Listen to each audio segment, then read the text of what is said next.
we rise together with him. Na kwa siku ya tatu tufufuke pamoja na yeye. My brothers and my sisters, Ndugu zangu, dada zangu, I want to be very precise today. nataka kukuwa wa makini sana I leo. want us now to unpack and see what Jesus did when he died on the cross. Nataka sasa tuone kile ambacho Yesu alifanya alipokufa msalabani. Let's think about what was happening behind the scene when Jesus was resurrected. Nini kilichokuwa kinafanyika pale nyuma ya pasia wakati Yesu alifufuliwa? Because the death of Jesus is not like any other death of any other person. Kwa sababu kifo cha Yesu hakifanani na kifo cha mtu mwingine. Hallelujah. Amen. Lazarus died. Lazaro alikufa And he was raised. na akafufuliwa. Hallelujah. Amen. Did he die again? Alikufa tena. Yes, he died. Ndipo alikufa. Praise the name of Jesus. Amen. Hallelujah. Amen. And Jairus' daughter, Msichana wa Jairo, she was raised. alikufa na akafufuliwa. Bwana asifiwe. Amen. Did she die again? Alikufa tena. Yes, she died. Kwa kweli alikufa. Praise the name of Jesus. Amen.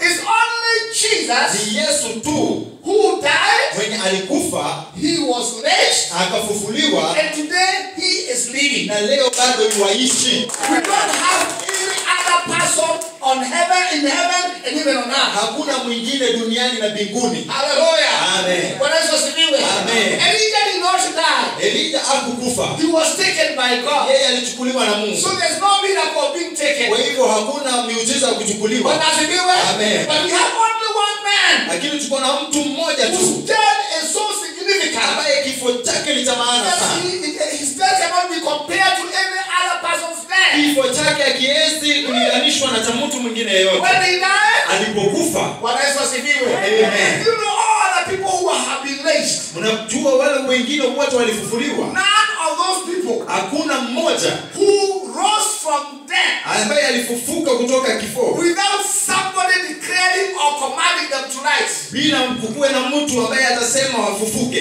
Amen. Amen. How about our Jesus? Na Yesu yeye, Was there anybody who shouted on Sunday? kuna mtu ambaye alikiri. Come on, can someone talk to me? Kuna mtu alisema Yesu We afufuke. see somebody on the tomb Kuna shouting mtu Jesus. kwa kauli akisema Yesu. Hallelujah.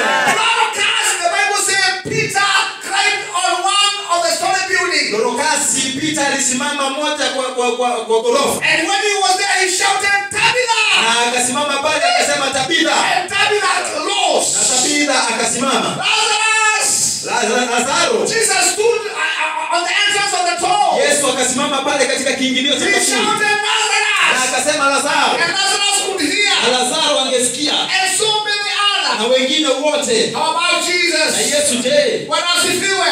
Amen. The death and resurrection of Jesus was special to us. Kifo na ufufuo wa Yesu ilikuwa ni ya maana sana. He is in the care. Alikuwa pale katika And kaburi. he's 100% Na there. amekufa cha kweli. And he's just there.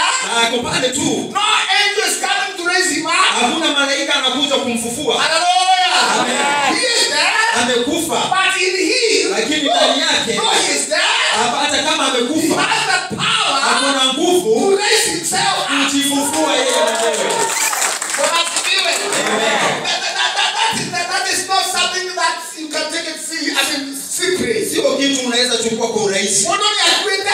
Mtu amekufa, Bwana higa. lakini ako na nguvu Watu niliokia ya kujifufua yeye Bwana mwenyewe. Yesu asifiwe. Amen. The Bible says Biblia inasema that he would put down yeye angeweka chini and on another day na ana siku ya tatu he would resurrect. atafufuka. Bwana asifiwe. Amen. So it is just the day which was waiting. Kwa hivyo ni siku tu ilikuwa inangojewa. Amsifu hata uamake Hamsikii ninachosema. Before the day. Ni amezikwa. Nona mtegareta ile. Lakini ni siku tu tunangojea.